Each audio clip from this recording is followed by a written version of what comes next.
Good morning, welcome back to my channel. আজকে রান্নাঘর থেকে আমরা ব্লগটা শুরু করলাম। সকালে যা যা সমস্ত কাজকর্ম ছিল 5টায় তো উঠি, উঠে সব কাজ মোটামুটি সেরে ফেলেছিলাম। তারপরে মেয়েকে নিয়ে বই নিয়ে বসলাম, ওটা পড়লো। তারপরে ওই স্কুল যাওয়ার পরে রেডি হলো, ওকে রেডি করে দিয়ে তারপরে ল্যাব খাচ্ছিলাম। তারপর চিন্তা করলাম রান্না তো করতেই হবে, রান্নাঘর আসতেই হবে, তাই জন্য রান্নাঘরে চলে এলাম এবং তোমার সঙ্গে ব্লগটা শুরু করে দিলাম। চলো দেখতে থাকো কেমন লাগে। দেখো কিছুই নেই, কিচ্ছু নেই মানে একবারে পুরো খালি কিন্তু। হ্যাঁ ঠিক আছে,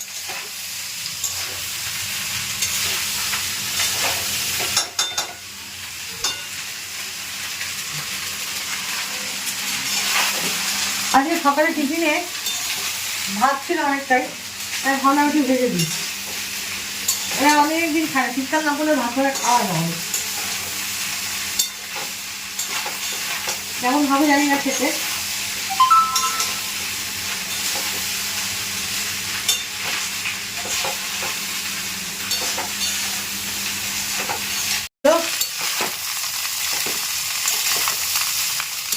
ভালো লাগছে দেখতে,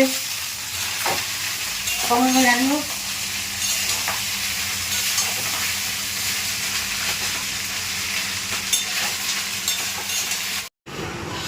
দেখেছো মৌমাছি এসছে কি সুন্দর, গাছের মধু খেতে, ফুলের।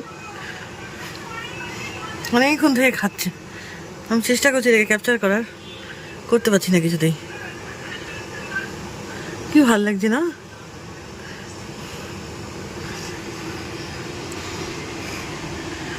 চলে গেল, ও এখানে এসছে দেখছো, এই দেখো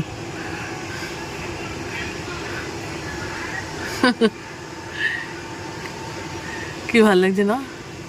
এই ছোটো ছোটো জিনিসগুলো কিছুতেই ক্যাপচার করতে পারি না, যে করেছি। আটা মাখলাম, আটা মেখে নিয়ে ওদিকে ব্লগ দেখছিলাম। কি নেশা বলুন, একদিকে ব্লগ করছি একদিকে ব্লগ দেখছি। আটা মাখতে মাখতে রুটি করলাম, রুটি করে নিয়ে তারপরে শিখে নিলাম রুটিটা। বেশ ভালোই লাগে দুপুরবেলা রুটি খেতে বা রাত্রে রুটি খেতে। আমার সত্যি কথা বলতে শীতকালে ভাত টাত খেতে ভালো লাগে না, একদমই না। মানে ভাতটা যতটা এড়িয়ে যাওয়া যায় ততটাই আমার মঙ্গল। তাই ভাবলাম যে রুটি করে খাই। আর রুটি খেতে আমার খুব ভালো লাগে এই সময়টা। শীতকালে যা দিয়ে দেবেন আপনি, এত তরকারি সবজি বাজারে, যেটা দিয়ে দেবেন আপনি, ডাল দিয়েই খেয়ে নেবো। মটর ডাল দিয়ে মনে করুন যদি মুড়ো টুলো দিয়ে রান্না করা যায়, ওফ, তাই দিয়েই খেয়ে নেবো। আমার কোনো আলাদা কোনো সবজি লাগবে না আমার জন্য। তা যাই হোক, আমি দুপুরবেলার জন্য রুটি খেলাম, আর রাত্রিবেলাতেও আমি রুটি করেই খেয়েছি। আর সত্যি কথা বলতে শীতকালে মানে রুটি বলুন, পরোটা বলুন, লুচি বলুন, এগুলো একটা আলাদা স্বাদ। ভাতটা যতটা এড়িয়ে যায় ততটাই মঙ্গল আমার মনে হয়। ভাত খেলেই শরীরটা ছেড়ে দেয় কীরকম। তা যাই হোক, আমার মতো তো সবাই ইয়ে করবে না, দুপুরবেলা তো একবার ভাত খাবে। আর একবার সত্যি কথা বলতে একবার ভাত খাওয়া দরকারও। আর আর আমার কথা ছাড়ুন, আমি যে মনে হয় কখন কি খাবো না। আবার কোনো দিন এমনও মনে হয় যে রুটি ভাত কিছু না খেয়েই আমি থেকে যেতে পারি। কিন্তু দেখুন আমি তবুও আমার চেহারাটা কমাতে পারছি না। এত চেষ্টা করছি সব দিক দিয়ে, না খেয়ে না শুয়ে করে, তাও আমি কোনোভাবেই চেহারাটা কমাতে পারছি না।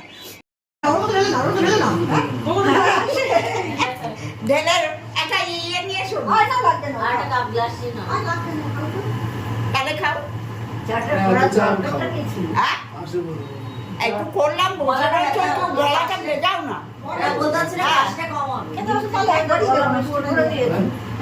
আর একটু দিলাম যাতে একটু বেশি বেশি ভালোবাসি। বৌদি বলে কথা, ননদ বলে কথা।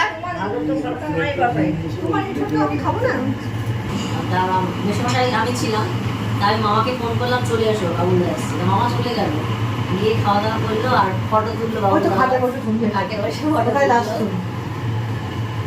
হ্যাঁ, তোর শরীর টরীর ঠিক আছে তো? আচ্ছা, কেদারবন্দি গেলি না? বাবা ওই ওদিকে কি জঙ্গল আছে, পাহাড় আছে, সেই সব ওইসব দেখছি। আমি আর মেয়ের বান্ধবী, আমাদের ছেলে নেই, আমরা কেদারবন্দি গিয়েছি 4 জন।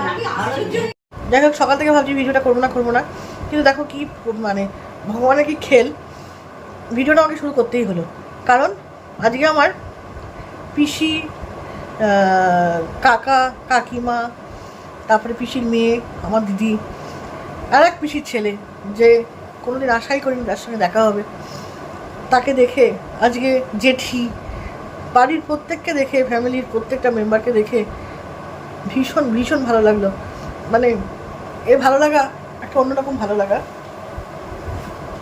আমি তোমাদের বলে বোঝাতে পারবো না এটা যে কীরকম ভালো লাগা। আর সব থেকে বড় কথা হচ্ছে আমি ঘরে ঢুকেই আমার দাদাকে দেখে আমি পুরো স্ট্যান্ড, কেন জানো, পুরো আমার বাবার মতন দেখতে, একেবারে মনে হচ্ছে আমার বাবা বসে আছে ওখানে।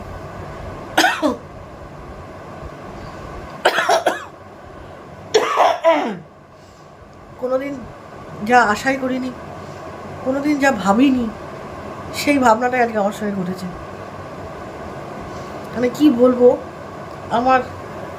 আমি কিছু বলতেই পারছি না। ওকে দেখে আমি এত আনন্দিত, এত আপ্লুত হয়েছি যে কি বলবো। আজকে মামার বাড়ির কথা মনে পড়লো সব ওর, কিন্তু আজকে আমার বাবা নেই, মাও নেই। বাবা যদি থাকতো তাহলে বাবার সঙ্গে এসে দেখা করতে পারতো, মনে আছে মনে আমার কথা, সবই ঠিক আছে, কিন্তু সেই এলো অনেক দেরি করে ফেললো। আর কিছুদিন আগে এলে বাবার সঙ্গে দেখা হতো, বছর দুয়েক আগে এলে। যাই হোক, ও যে এসছে মনে করে মামার বাড়িতে, আরও আরেক মামা আছে এখনও, সেই মামার সঙ্গে দেখা করেছে, সেই মামিকে দেখেছে, আর এক মামিকে দেখেছে, খুব ভালো লাগলো। আমার সঙ্গে দেখা হয়েছে, কি বলবো, মানে পারিবারিক কথা বলতে গেলে তো শেষ হয় না, জানোই।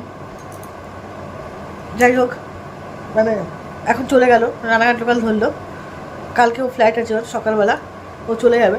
এর পরের বার এসে ও আমার এখানে আসবে, ও জানুয়ারিতে খুব সম্ভবত আসবে, তখন এসেও আমার এখানে আসবে। তখন এলে আরও ভালো করে সুন্দর করে ব্লগটা করব। এখন কোনো রকম একটুখানি তুলে এনেছি, সবাই ছিল, ওকে অনেক বছর পর দেখলাম। যাই হোক, খুব ভালো লাগলো দেখে। চলো সঙ্গে থাকো, দেখতে থাকো ভিডিওটা, আশা করি ভালো লাগবে তোমাদের সবার। বিছনা করা কমপ্লিট, এখন অনেক রাত, প্রায় 11টা বেজে গেছে। বিছনা করাটা কমপ্লিট হয়ে গেল, মেয়ে শুয়ে পড়বে, আমি খাটে শুয়ে পড়বো। তার আগেও এখন অনেক কাজ আছে, সেই কাজগুলো করবো, করে তারপরে গিয়ে শোবো।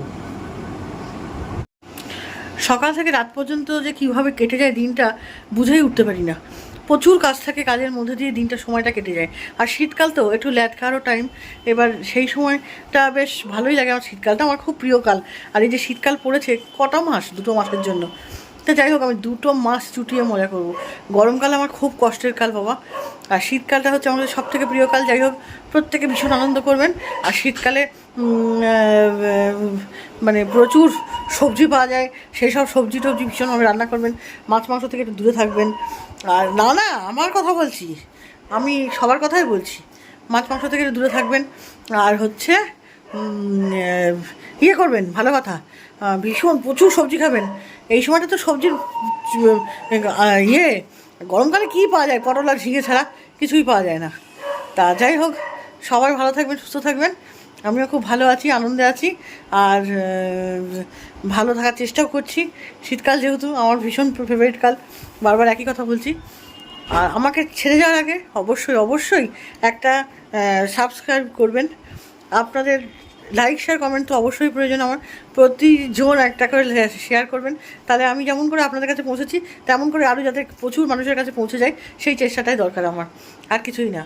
কালকে আবার নতুন ব্লগ নিয়ে তোমাদের সামনে চলে আসবো। Tata, good night.